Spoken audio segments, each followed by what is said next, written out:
Há dores que o tempo não cura, apenas nos ensina a conviver com elas. Mas às vezes, do solo mais árido, nascem as flores mais belas.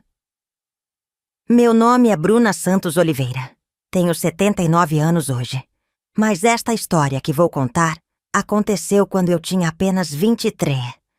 Alguns me chamam de Dona Bruna, outros de Vó Bruna. Mas para as mulheres da Casa das Margaridas, sou simplesmente mãe. Nasci em São Gonçalo, na região metropolitana do Rio de Janeiro. Um lugar que, na época em que nasci, ainda tinha muito de rural misturado com o urbano que crescia. Antes de continuar, quero saber de onde você está vendo esse vídeo. Aproveita e se inscreva no canal e curta o vídeo. Era 1945 quando vim ao mundo, sexta filha de uma lavadeira e um operário que mal sabiam assinar o próprio nome. Cresci como muitas meninas daquela época. Aos 8 anos já ajudava minha mãe a lavar roupa para fora. Aos 12 cuidava dos irmãos mais novos como se fossem meus filhos. E aos 15 já sabia cozinhar, limpar, costurar e fazer renda.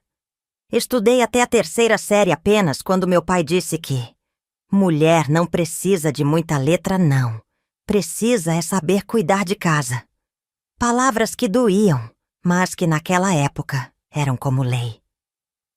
Conheci Douglas aos 17 anos, numa festa junina da igreja. Ele tinha 25, trabalhava numa fábrica têxtil que era um dos orgulhos econômicos da nossa região, e tinha um jeito de olhar que me fazia sentir especial. Depois de 6 meses de namoro vigiado por minha mãe na varanda de casa, nos casamos numa cerimônia simples.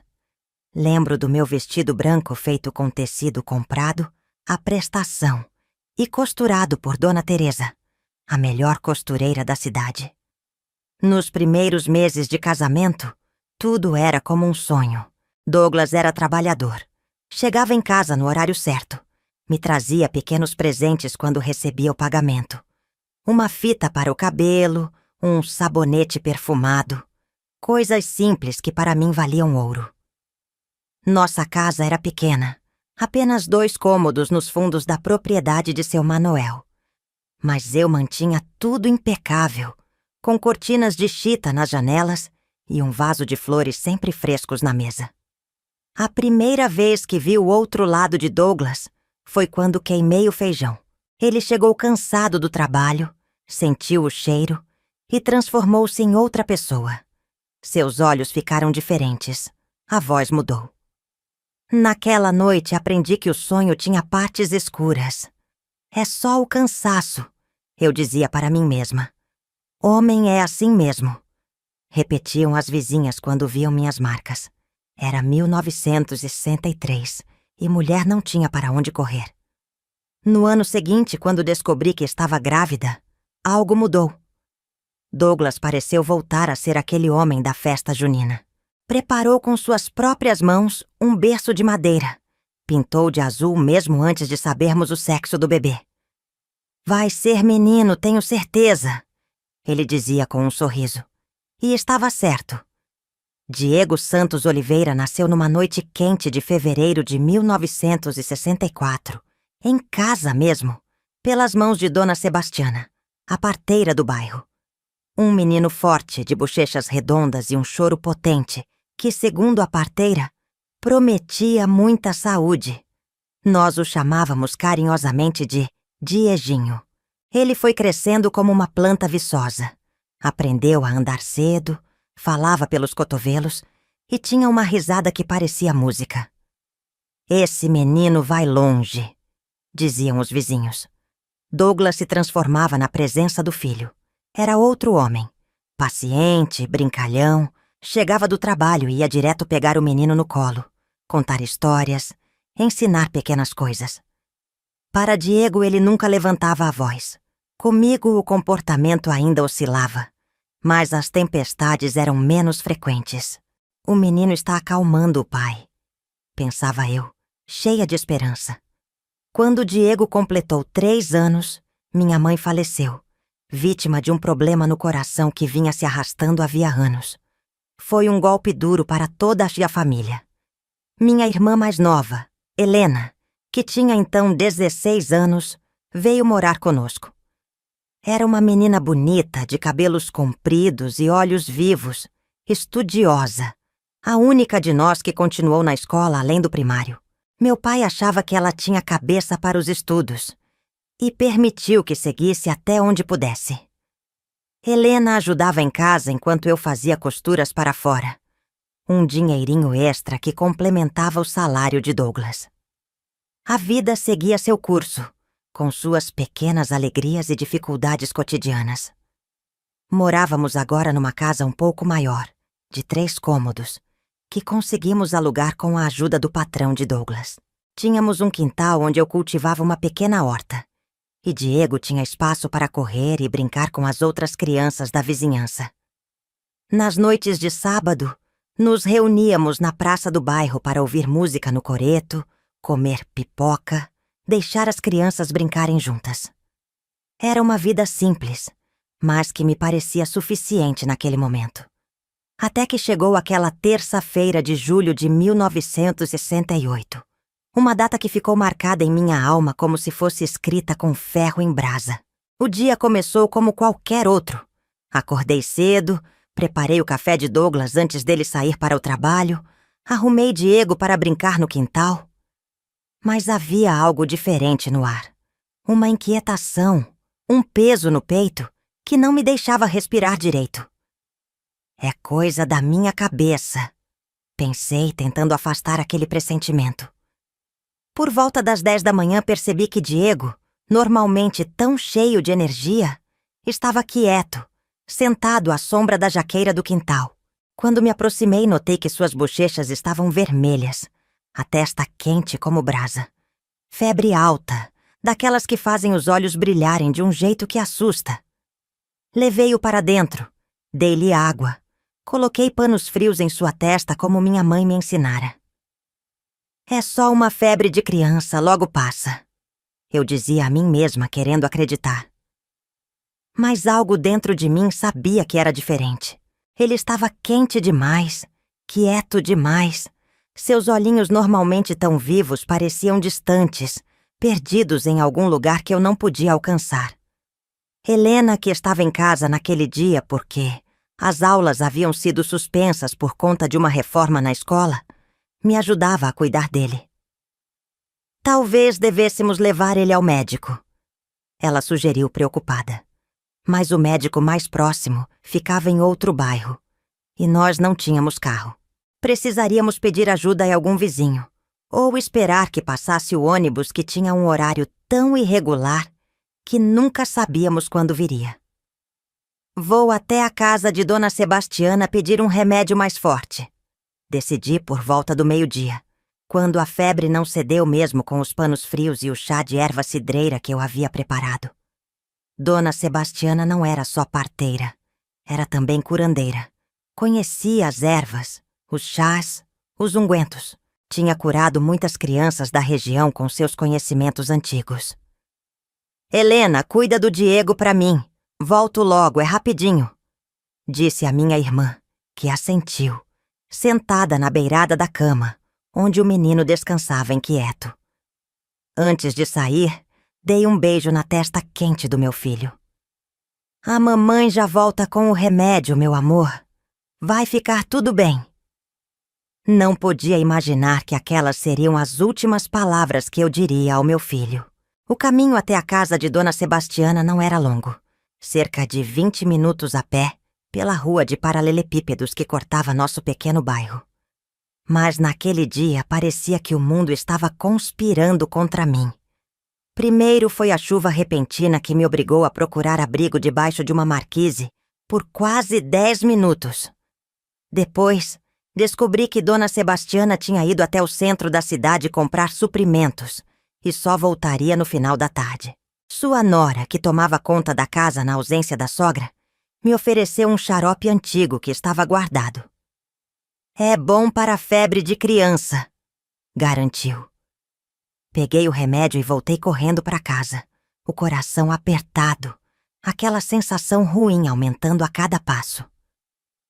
Quando dobrei a esquina da nossa rua, ouvi os gritos Vizinhas aglomeradas na porta da minha casa. Vozes alteradas. Alguém chorando alto. Vi o carro velho de seu Joaquim, o único vizinho que possuía automóvel, estacionado em frente à casa com a porta aberta. Antes mesmo que alguém me dissesse qualquer coisa, eu já sabia. O coração de mãe sabe. Bruna, graças a Deus você chegou, disse Dona Zulmira, nossa vizinha mais velha, vindo ao meu encontro. O menino teve uma convulsão forte. Está muito mal. Seu Joaquim está levando ele e sua irmã para o hospital em Niterói. Corri para o carro como se minha vida dependesse disso. Diego estava deitado no banco traseiro, a cabeça no colo de Helena, que chorava em silêncio. Ele parecia dormir, mas havia algo errado, muito errado na forma como seu corpinho pequeno estava quieto demais, mole demais. Ele começou a tremer todo, Bruna, Helena explicou entre soluços. De repente, os olhos viraram, e ele não respondia quando eu chamava. Fiquei desesperada, gritei por socorro, e seu Joaquim ouviu. A viagem até o hospital foi a mais longa da minha vida. Rezei todas as orações que conhecia. Prometi todos os sacrifícios possíveis a todos os santos do calendário. Segurava a mãozinha de Diego, tão pequena na minha, e sentia que estava fria. Demasiado fria. Quando chegamos ao hospital de Niterói, médicos e enfermeiras correram para atender o menino, levando-o para dentro rapidamente, deixando-me e Helena na sala de espera, abraçadas, tremendo não de frio, mas de medo. 1 hora depois, ou teriam sido apenas minutos. O tempo parecia distorcido. Um médico jovem, de rosto cansado e olhar compassivo, aproximou-se de nós. Não precisou dizer nada. Seu olhar já dizia tudo. Sinto muito, senhora. Fizemos tudo o que podíamos, mas seu filho chegou já em estado muito grave. Foi meningite, uma infecção que ataca o cérebro. Precisamos isolar o corpo para evitar contágio e... O resto das palavras se perdeu num turbilhão. Meu mundo acabava ali, naquela sala de espera com cheiro de desinfetante. Meu Diego, meu anjo, meu pequeno milagre, tinha partido. E eu não estava lá para segurar sua mão no momento final. Não pude dizer adeus. Alguém, não sei quem, foi avisar Douglas na fábrica. Ele chegou horas depois, os olhos secos, o rosto uma máscara de pedra. Não chorou, não gritou, apenas ficou em silêncio enquanto os médicos explicavam os procedimentos, enquanto o padre da cidade dizia palavras de conforto que não confortavam nada. O enterro foi na manhã seguinte, um caixãozinho branco, pequeno demais para conter todos os sonhos que eu tinha para aquela criança. Flores do campo enfeitavam o local, trazidas pelas vizinhas. O bairro inteiro parecia estar lá, sussurrando palavras de apoio, olhares de pena, mãos em meus ombros. Mas eu estava oca por dentro, como se alguém tivesse arrancado tudo o que havia em mim, deixando apenas uma casca vazia. Voltei para casa amparada por vizinhas, as pernas mal me sustentando. O médico da cidade me deu um calmante forte, dizendo que eu precisava descansar. A senhora está em choque, explicou. A última coisa que me lembro daquele dia foi Helena me ajudando a deitar, cobrindo-me com um cobertor fino, mesmo naquele calor. Seus olhos vermelhos de tanto chorar. Adormeci sem saber que o dia mais triste da minha vida ainda escondia uma outra tragédia, uma que mudaria para sempre o curso da nossa família. O calmante que o médico me dera fez efeito rápido. Mergulhei num sono profundo e sem sonhos. Uma escuridão misericordiosa que, por algumas horas, me poupou da dor lancinante da perda. Quando acordei, já era noite. O quarto estava na penumbra, iluminado apenas pela fraca luz amarelada do poste da rua, que entrava pela janela de cortinas entreabertas. A casa estava estranhamente silenciosa. Demorei alguns segundos para me situar, para lembrar onde estava e por quê. Então, como uma onda violenta, a memória retornou. Diego, a febre, O hospital, o médico com seu olhar compassivo, o caixãozinho branco. Senti um vazio no estômago, uma dor física tão intensa que me curvei sobre mim mesma, abraçando o próprio corpo como se tentasse impedir que me despedaçasse. Helena! Chamei com voz rouca, precisando de um copo d'água, de um rosto amigo, de qualquer coisa que me ancore neste mundo que parecia ter perdido o sentido. Silêncio. Nenhuma resposta. Levantei-me com dificuldade. Minhas pernas pareciam feitas de algodão. Saí do quarto percorrendo o pequeno corredor até a sala. Vazia. A cozinha também. Na mesa, uma xícara de café pela metade, já frio, como se alguém tivesse saído às pressas. O relógio na parede marcava 21h47. Helena! Chamei novamente mais alto.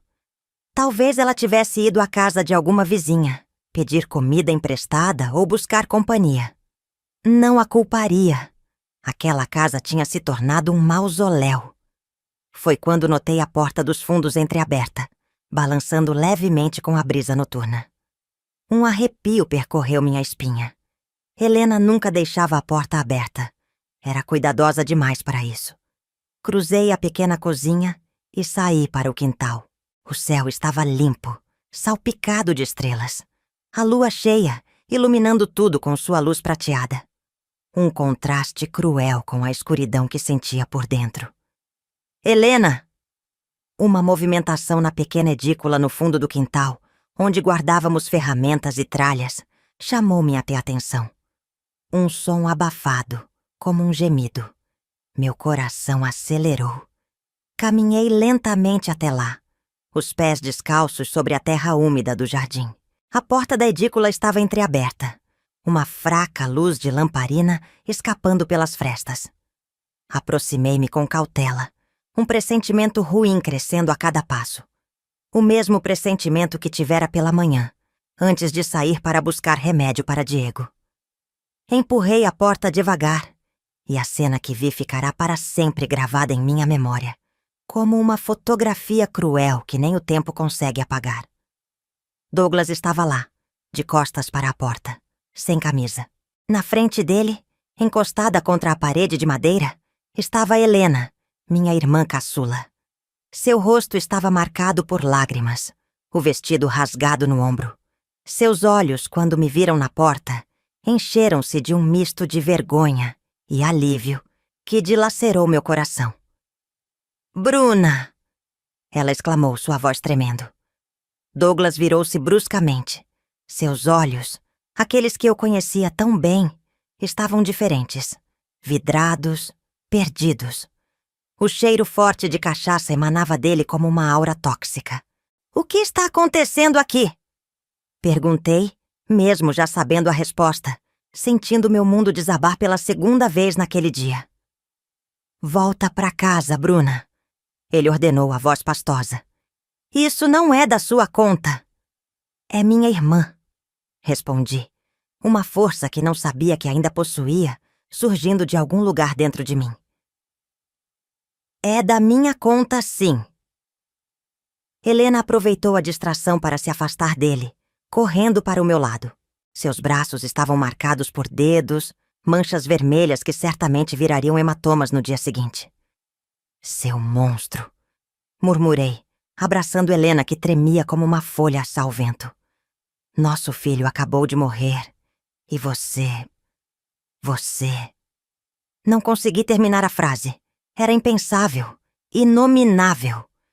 Uma profanação não apenas do corpo de minha irmã, mas da memória de meu filho, do nosso luto, de tudo o que deveria ser sagrado. Douglas avançou em nossa direção, cambaleando, seu rosto contorcido numa máscara de raiva e desespero. Ele morreu por sua culpa. Cuspiu as palavras. Se você tivesse cuidado direito dele, se não tivesse saído, se... Cada palavra era uma faca, torcendo-se em minha carne já dilacerada pela culpa. Porque sim, eu já me culpava. Já me perguntava 1000 vezes o que poderia ter feito diferente. Se deveria ter percebido antes. Se deveria ter insistido em levá-lo ao médico imediatamente. E agora Douglas jogava esse ácido na ferida aberta. Vamos, Helena, disse puxando minha irmã pelo braço, ignorando os insultos que Douglas continuava a lançar. Demos as costas para ele e começamos a caminhar de volta para a casa. Foi quando ouvi o som, o ruído metálico da ferramenta sendo erguida. Virei-me no exato momento em que Douglas avançava em nossa direção, uma pá de jardim erguida sobre a cabeça, o rosto contorcido numa fúria cega e alcoólica. Não sei de onde veio a força ou a rapidez. Talvez do instinto materno que, privado do filho para proteger, redirecionou-se para minha irmã mais nova. Empurrei Helena para o lado com força e me joguei para o outro, caindo no chão do quintal. A pá passou a centímetros de nós, o impulso fazendo Douglas tropeçar e cair pesadamente. "Corre!" gritei para Helena. "Corre para a casa de Dona Zulmira!" Helena hesitou apenas um segundo, seus olhos encontrando os meus. Um entendimento mudo passando entre nós.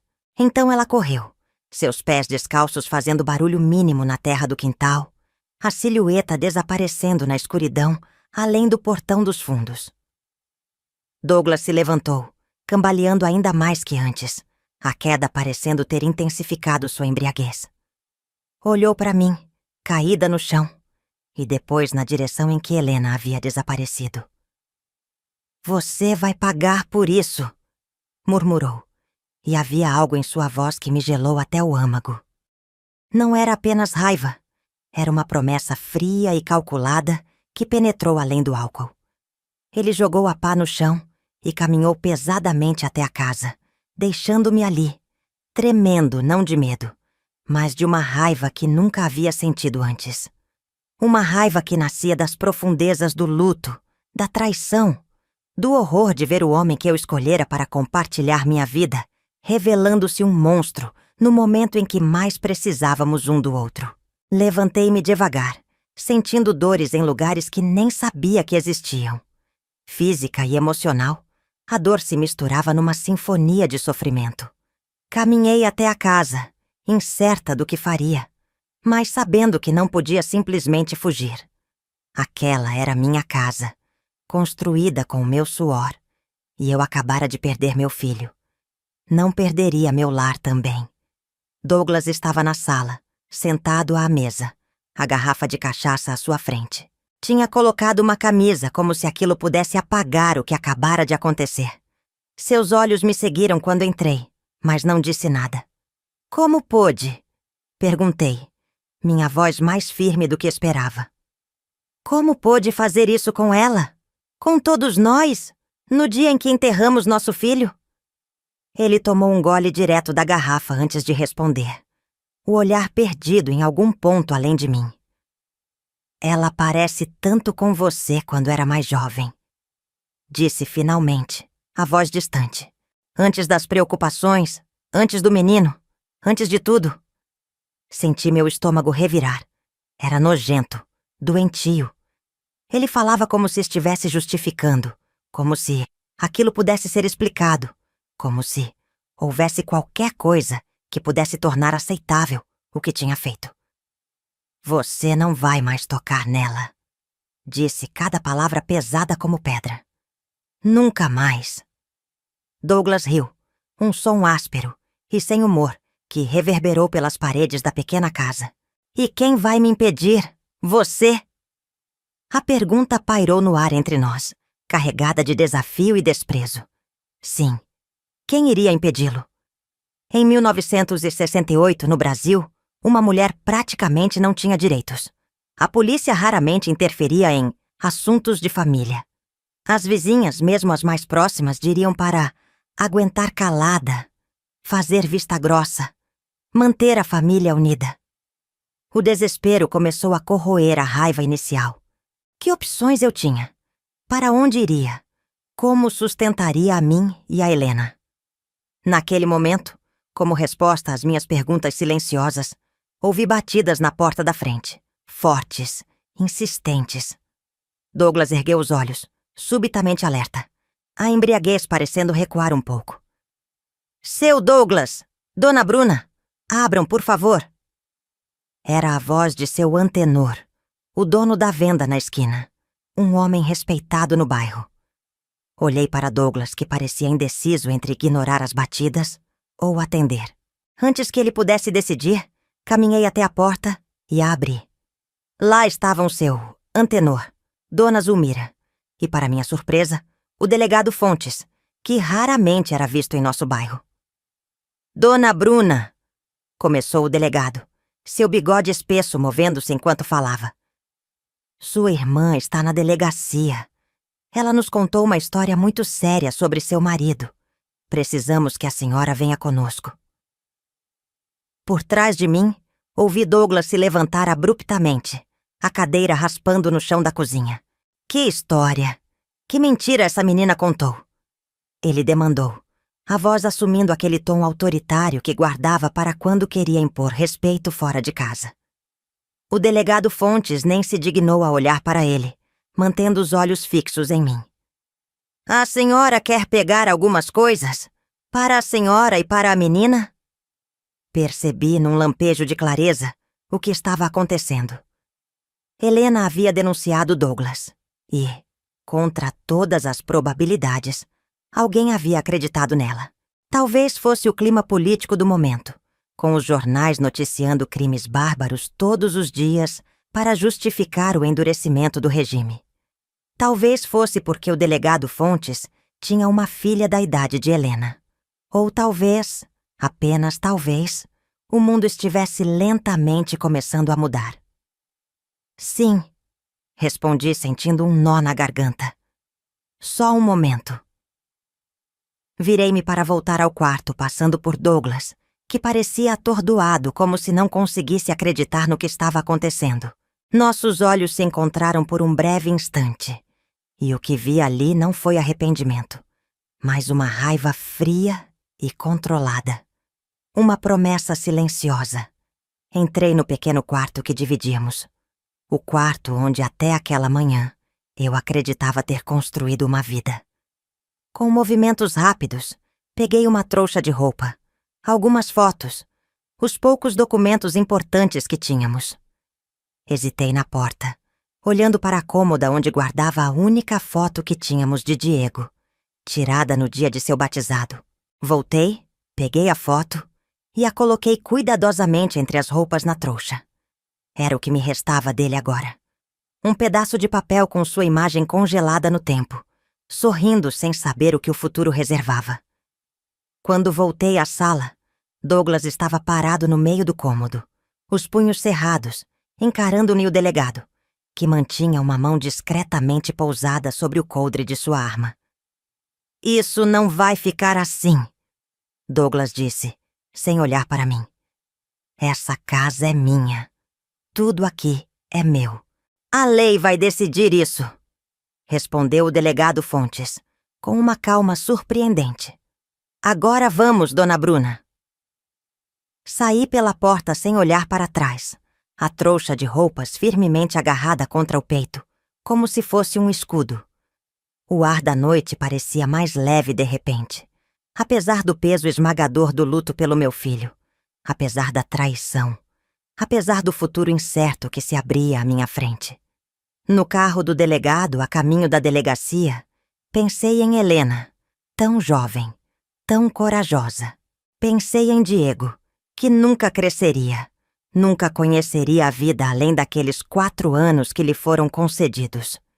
E pensei em mim mesma, uma mulher de 23 anos que no espaço de um único dia havia perdido tudo o que conhecia.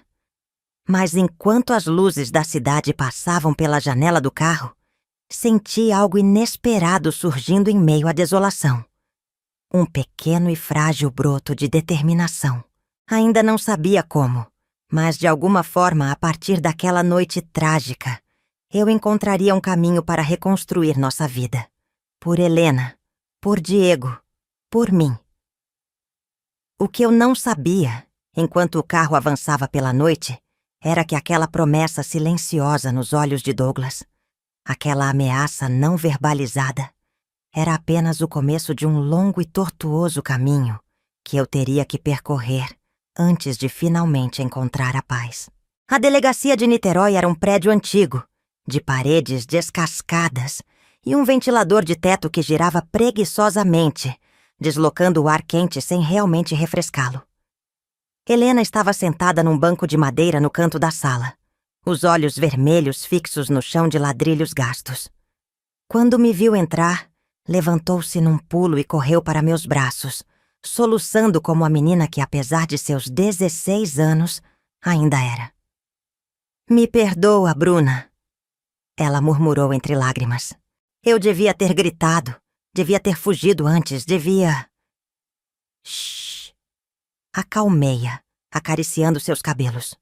"Você não fez nada de errado, nada." O delegado Fontes nos observava com uma expressão que misturava compaixão e constrangimento, como se não soubesse exatamente o que fazer com duas mulheres enlutadas e traumatizadas em sua delegacia. Era um homem de meia-idade, com um bigode espesso e olhos cansados, que pareciam ter visto mais do que gostariam. "Dona Bruna", ele disse finalmente, "a senhora tem para onde ir? Algum parente, alguma amiga?" A pergunta pairou no ar como uma sentença. Não tínhamos para onde ir. Nosso pai vivia agora em Campos, distante demais para buscarmos refúgio imediato. Nossos outros irmãos estavam espalhados pelo país, tentando sobreviver em seus próprios lares precários. Amigos próximos o suficiente para nos acolher naquela situação? Nenhum. "Talvez a paróquia", sugeriu Dona Zulmira, que havia nos acompanhado até a delegacia. "Padre Anselmo às vezes acolhe pessoas em necessidade na casa paroquial." O delegado assentiu, como se aquela fosse uma solução aceitável. Nos bairros pobres do Rio de Janeiro de 1968, a igreja frequentemente era o único recurso para aqueles que não tinham mais nada. 2 horas depois, Helena e eu estávamos instaladas num pequeno quarto, nos fundos da casa paroquial de São João Batista. Um quarto simples, com 2 camas de solteiro, um crucifixo na parede e uma janela que dava para um pátio interno, onde crianças do catecismo brincavam durante o dia. Padre Anselmo, um homem magro de cabelos grisalhos e sotaque português, nos recebeu com um chá de erva doce e palavras de conforto que, embora bem intencionadas, pareciam flutuar ao meu redor sem realmente me alcançar. Aquela noite, deitada na cama estreita, ouvindo a respiração suave de Helena que finalmente dormira, após horas de choro silencioso, encarei o teto descascado e tentei processar tudo o que havia acontecido. Em menos de 24 horas, eu havia perdido meu filho, descoberto o monstro que habitava dentro do homem que chamava de marido, e me tornado praticamente uma sem-teto, dependendo da caridade alheia para ter um teto sobre minha cabeça. "Por quê?" murmurei para o escuro. "Por quê, meu Deus?" Nenhuma resposta veio. Apenas o silêncio pesado da noite e os ocasionais ruídos da casa antiga. Uma tábua rangendo, um gato miando no telhado, o vento sussurrando entre as folhas da mangueira do pátio. Os dias seguintes se arrastaram numa névoa de procedimentos burocráticos, depoimentos na delegacia e a terrível tarefa de visitar o pequeno túmulo de Diego 1 semana após seu enterro, deixando margaridas brancas, suas flores favoritas, sobre a terra ainda fresca. Douglas foi detido temporariamente, mas logo libertado. "Falta de provas concretas", explicou o delegado Fontes, parecendo genuinamente decepcionado. "E, infelizmente, a palavra de uma moça de 16 anos contra um homem trabalhador, chefe de família." Ele não precisou terminar a frase. Eu entendia. Em 1968, no Brasil, era assim que as coisas funcionavam. As leis, os costumes, tudo estava estruturado para proteger homens como Douglas. O máximo que conseguimos foi uma ordem de restrição. Um pedaço de papel que todos sabíamos valeria muito pouco se ele realmente decidisse nos procurar. 2 semanas após nos refugiarmos na paróquia, recebi uma visita inesperada. Seu Clemente, o advogado que ocasionalmente prestava serviços pro Bono através da igreja, apareceu com uma pasta de couro surrada debaixo do braço e uma expressão grave no rosto enrugado. "Dona Bruna!" ele começou, sentando-se no pequeno banco no pátio interno, onde eu passava as tardes costurando para algumas clientes que Dona Zulmira havia me indicado.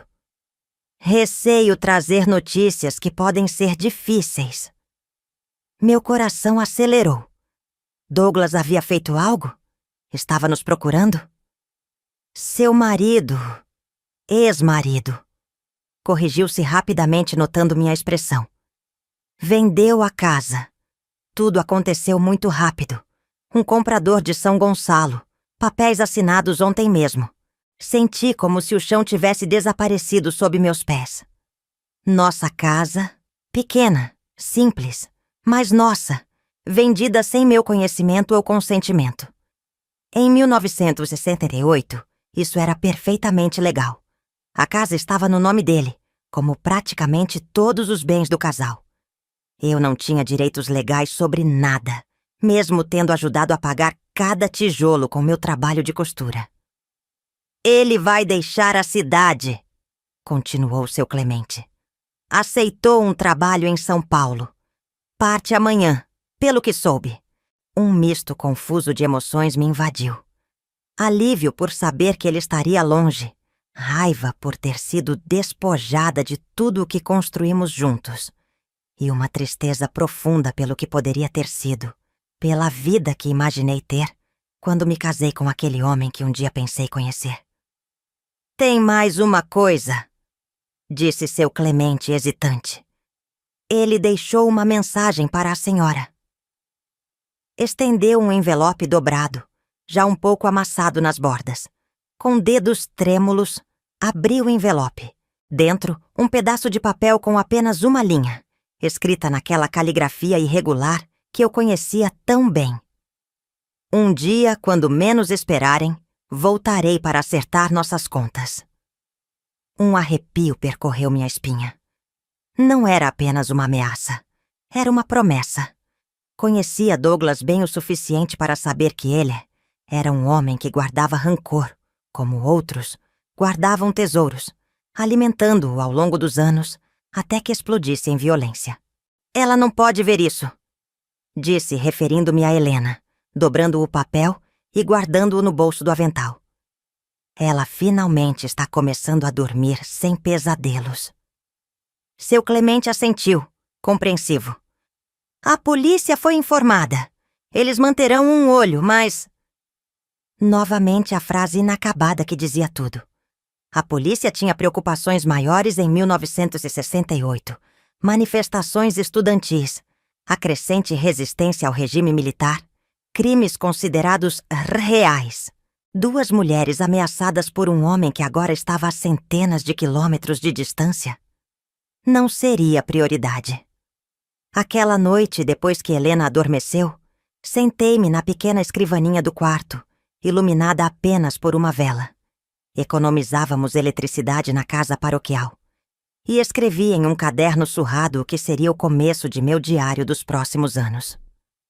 Hoje, 29 de julho de 1968, começa uma nova vida. Não sei como será, para onde irá, mas sei que nunca mais serei a mesma Bruna. Meu filho está no céu, meu casamento está no inferno. E eu estou aqui, em algum lugar entre os dois, tentando encontrar um caminho. Por mim, por Helena, pela memória de Diego. E assim começou minha jornada de reconstrução. Os meses seguintes foram de luta constante. Costurava de manhã até à noite, aceitando todo tipo de trabalho. Desde simples barras de calça até vestidos de festa para as senhoras mais abastadas de Niterói. Minhas mãos frequentemente sangravam dos furos de agulha. Meus olhos ardiam de cansaço. Mas cada cruzeiro economizado era um passo em direção à independência. Helena voltou à escola, depois de muita insistência minha. A princípio, relutou. "Como posso sentar numa sala de aula depois de tudo o que aconteceu?" Perguntou, olhos baixos. Como posso fingir que sou uma adolescente normal? Você não vai fingir. Respondi, segurando suas mãos nas minhas. Você vai ser exatamente quem é. Uma sobrevivente. E vai estudar, porque o conhecimento é a única coisa que ninguém pode tirar de você. Aos poucos, estabelecemos uma rotina. Pela manhã, Helena ia à escola enquanto eu costurava. À tarde, ela me ajudava, aprendendo o ofício que, eu esperava, poderia um dia nos sustentar adequadamente. As noites eram para estudos, dela com os livros escolares, meus com um curso de corte e costura por correspondência que Padre Anselmo me ajudou a conseguir. 6 meses depois de nos refugiarmos na paróquia, conseguimos alugar um pequeno quarto com banheiro numa pensão no centro de Niterói. Era apertado, mas nosso. O primeiro espaço que podíamos chamar de lar desde que fugimos daquela casa em São Gonçalo. Nossa vizinha na pensão, Dona Ivone, uma senhora de seus 60 anos que trabalhava como cozinheira numa casa de família, tornou-se nossa amiga e, eventualmente, uma espécie de mãe adotiva para nós duas. Foi ela quem me apresentou a sua patroa, Dona Eleonora, uma senhora da sociedade niteroiense que presidia uma associação beneficente. Minha costureira está se aposentando, disse Dona Eleonora, após examinar cuidadosamente um vestido que eu havia feito para Dona Ivone. Precisamos de alguém com talento para os uniformes da creche comunitária e para os eventos beneficentes. Foi assim que, no início de 1970, consegui um trabalho estável como costureira da Associação Beneficente Santa Clara. Não pagava muito, mas era regular e respeitável. 2 luxos que eu havia esquecido que existiam. Helena, agora com 18 anos, havia conseguido uma bolsa para o curso de magistério. Quero ser professora, anunciou um dia, determinada. Quero ajudar crianças como Diego, dar a elas as oportunidades que ele nunca teve.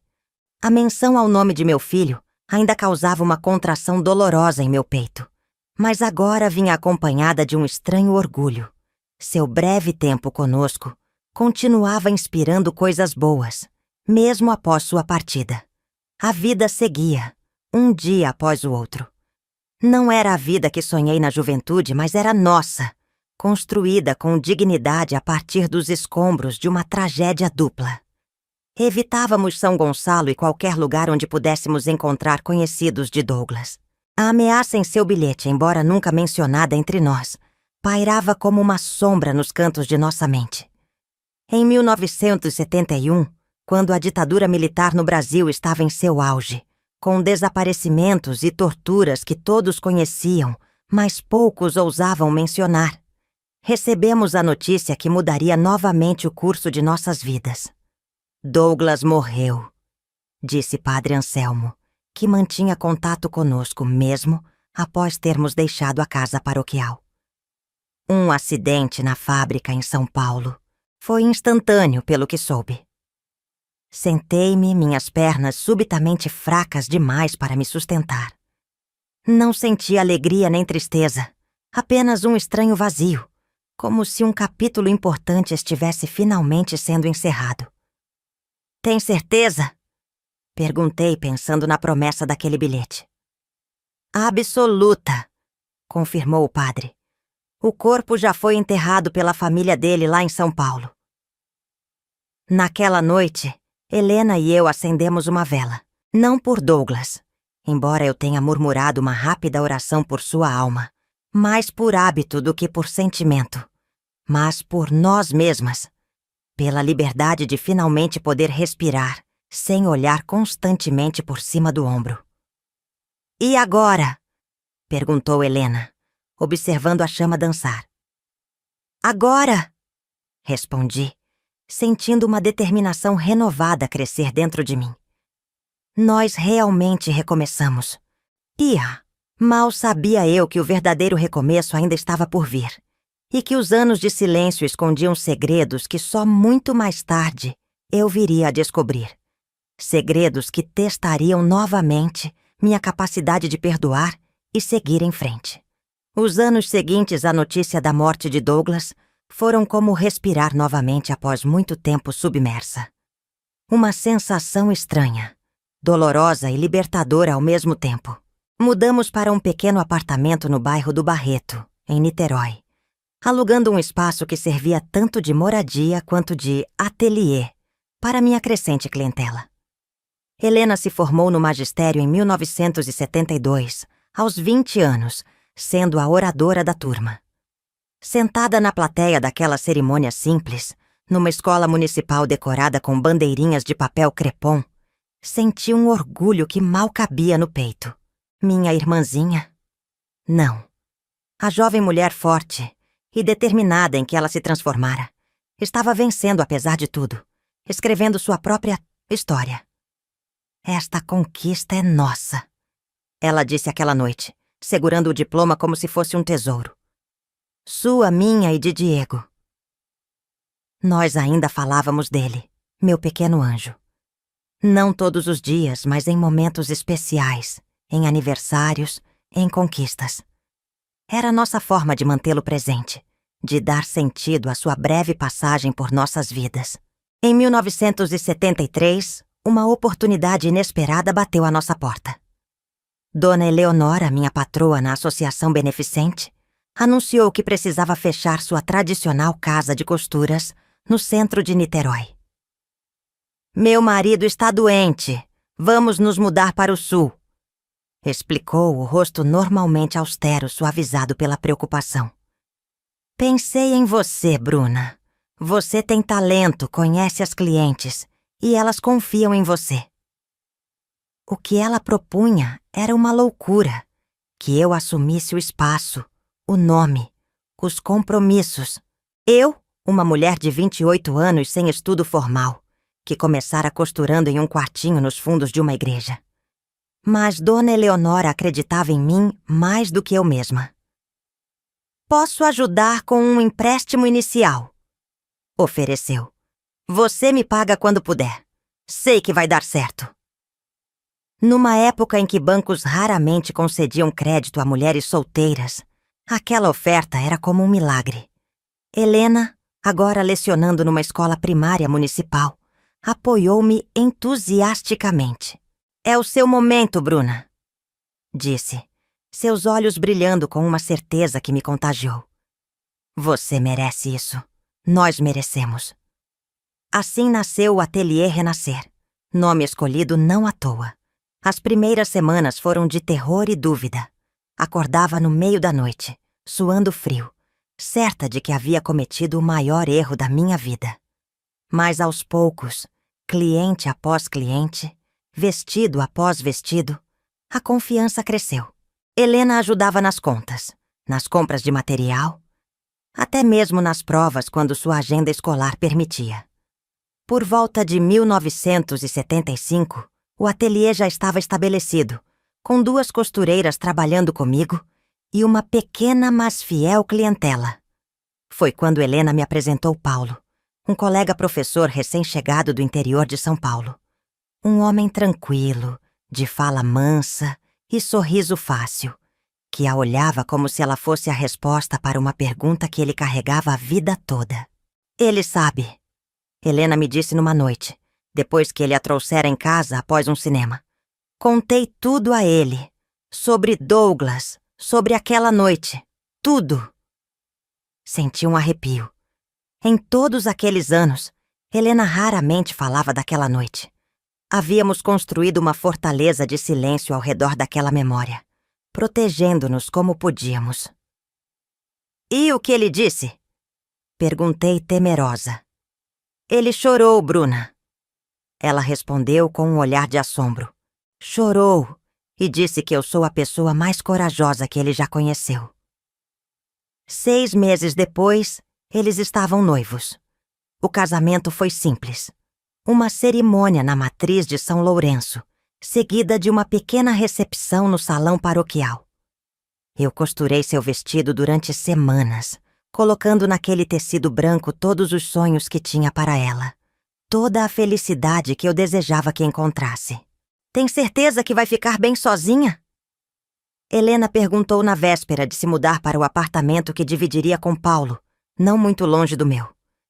Seu rosto, agora com 24 anos, mostrava uma preocupação tão adulta que quase me fez rir. Vou ficar ótima, garanti. E não estarei sozinha. Tenho o ateliê, as clientes, as meninas que trabalham comigo. Era verdade, em parte. O ateliê havia se tornado mais que um local de trabalho. Era uma pequena comunidade. Além das costureiras, havia as clientes que passavam horas conversando. As aprendizes que vinham para aulas básicas de costura. As mulheres da associação beneficente que se reuniam para organizar doações. O silêncio nunca durava muito lá. Mas havia também as noites. Noites em que a ausência de Helena ecoava pelo pequeno apartamento, misturando-se com a ausência eterna de Diego. Noites em que eu pegava sua fotografia amarelada, ele tão pequeno no dia do batizado, tão sério com sua roupinha branca, e me perguntava como seria ele agora, com 11, 12, 13 anos. Foi uma dessas noites em 1977 que o telefone tocou. Um telefonema que mudaria tudo novamente. Dona Bruna Santos? Perguntou uma voz masculina, formal. Sim, sou eu. Aqui é o delegado Maurício Tavares, da 3ª Delegacia de São Paulo. Estamos tentando localizá-la há alguns dias. Meu coração gelou. Por um momento insano, pensei que era sobre Douglas. Que talvez ele não estivesse realmente morto. Que tivesse ressurgido como um fantasma para cumprir sua promessa. É sobre seu ex-marido, Douglas Oliveira. Continuou o delegado, confirmando meu temor. Ou melhor, sobre um documento encontrado entre seus pertences. Documento? Repeti confusa. Que tipo de documento? Uma carta, explicou ele. Endereçada à senhora e à sua irmã. Estava guardada com instruções para ser entregue apenas em caso de morte comprovada dele. Sinceramente, ela deveria ter sido localizada e enviada há anos. Mas só agora, com uma reorganização dos arquivos. O delegado continuou falando, explicando burocracias, procedimentos, desculpando-se pela demora de 6 anos. Mas eu mal ouvia. Uma carta. Douglas havia deixado uma carta. 3 dias depois, um envelope amarelado chegou pelo correio. Sentei-me na pequena varanda do apartamento, olhando por muito tempo para aquele pedaço de papel, antes de ter coragem de abri-lo. Lá fora, o Rio de Janeiro de 1977 continuava sua rotina. Crianças voltando da escola, vendedores ambulantes anunciando seus produtos, o rádio de algum vizinho tocando Roberto Carlos. Finalmente respirei fundo e abri o envelope. Dentro, várias folhas de papel ao maço, preenchidas com a caligrafia inconfundível de Douglas. Bruna e Helena, começava a carta. Se estão lendo isto é porque eu morri.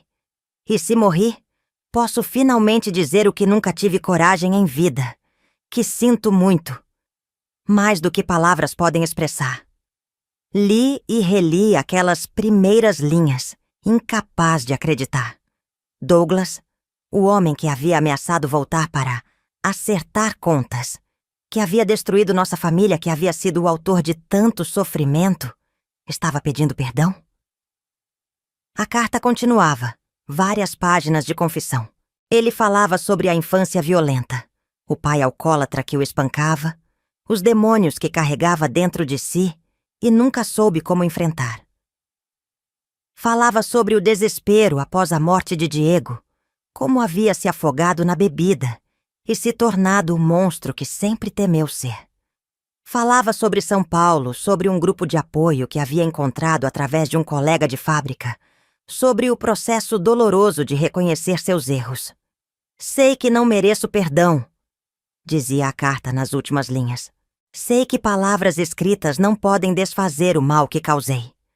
Mas antes de partir deste mundo, precisava que soubessem que o homem que tanto mal fez a vocês Morreu arrependido, consciente de seus pecados, rogando que encontrem a paz que eu nunca conheci. Anexo à carta havia um documento oficial, uma pequena poupança em nome de Helena.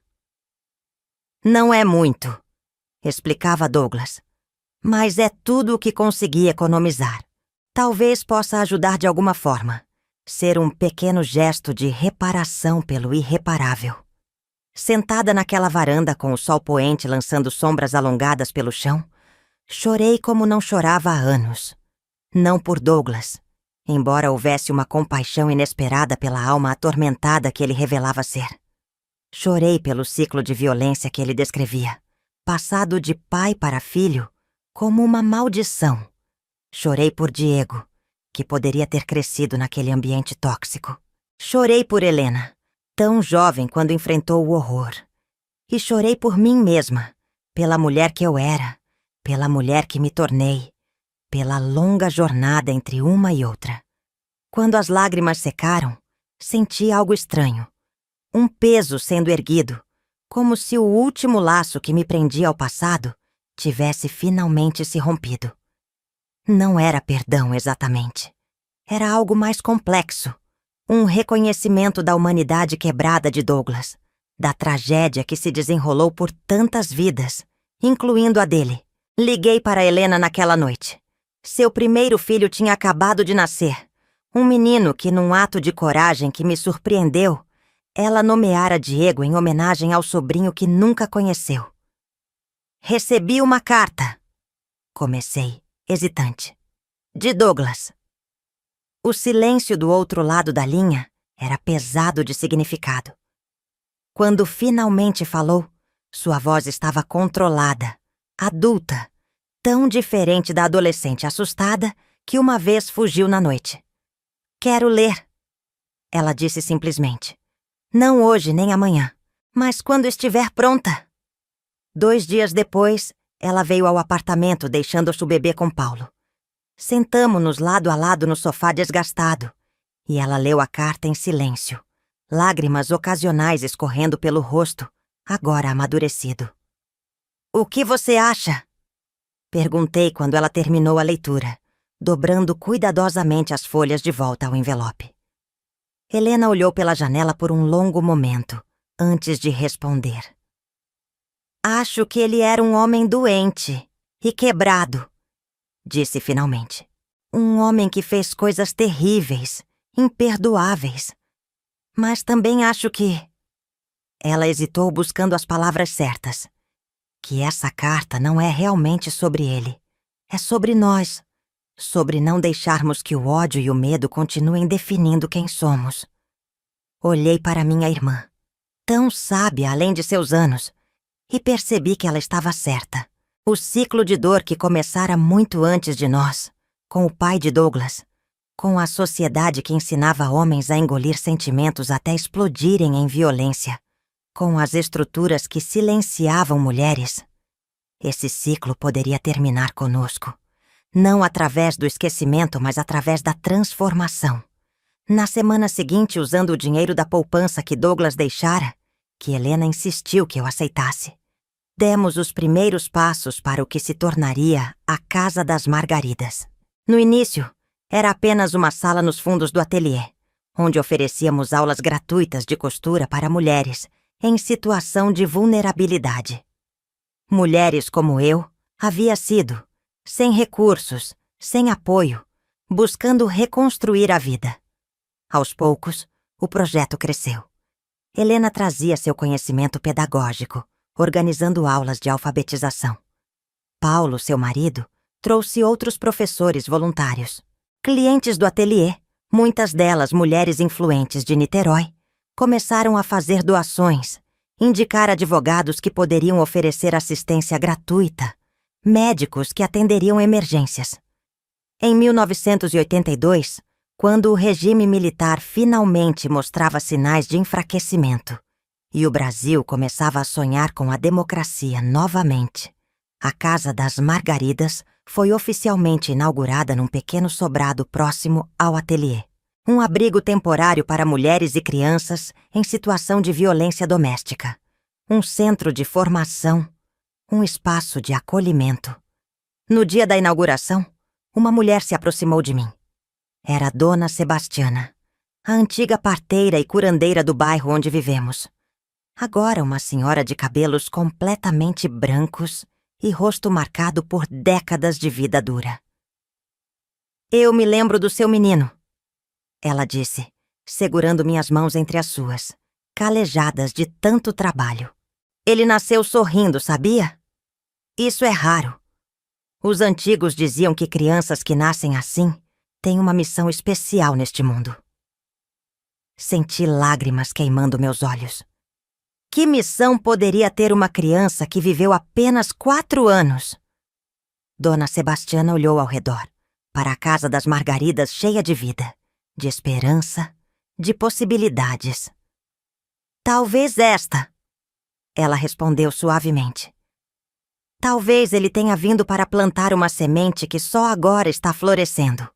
Naquela noite, sozinha em meu apartamento, peguei a única foto de Diego e a coloquei ao lado do pequeno retrato de Helena com seu filho, meu sobrinho e afilhado, que agora tinha 5 anos, 1 ano a mais do que seu tio chegou a viver.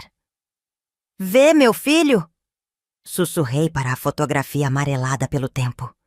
"Sua missão continua, através de nós, através delas, através de todas as vidas que tocaremos. A dor que sentimos por perdê-lo se transformou em algo maior do que jamais poderíamos imaginar. E foi assim, através das décadas que se seguiram, os turbulentos anos 80, as esperanças e decepções dos 90, a virada do milênio, até chegar aos dias de hoje, que a cicatriz profunda deixada por aquele julho de 1968 foi lentamente se transformando. Não desapareceu. Cicatrizes nunca desaparecem completamente. Mas se tornou algo diferente. Um lembrete não apenas da dor que sobrevivemos, mas da força que descobrimos, da beleza que conseguimos criar a partir dos escombros. Hoje, aos 79 anos, olho para trás e vejo não apenas a jovem mãe devastada pela perda, não apenas a mulher traída e abandonada, mas todo o caminho percorrido desde então. Vejo as centenas de mulheres que passaram pela casa das Margaridas, reconstruindo suas vidas. Vejo Helena, agora uma respeitada educadora, e seus 3 filhos, já adultos. Vejo as costureiras que formei, muitas com seus próprios ateliês. Vejo uma tapeçaria complexa de vidas entrelaçadas, de dores transformadas em propósito. E no centro dessa tapeçaria, invisível para quem não conhece a história completa, está um pequeno menino de 4 anos, com bochechas redondas e olhos curiosos, cuja breve vida e trágica partida foram o primeiro fio dessa grande trama. As flores mais belas, às vezes, nascem do solo mais árido. As cicatrizes mais profundas, com o tempo e cuidado adequados, podem se transformar não em motivo de vergonha, mas em marcas de uma jornada de redenção. Esta é a história que conto hoje, não com tristeza, mas com a serenidade de quem finalmente entendeu que a dor, por maior que seja, não precisa ser o fim da história. Pode ser apenas o seu começo. Se você gostou da história, por favor, curta esse vídeo e se inscreva no canal. Isso me ajuda muito. Até mais, queridas e queridos!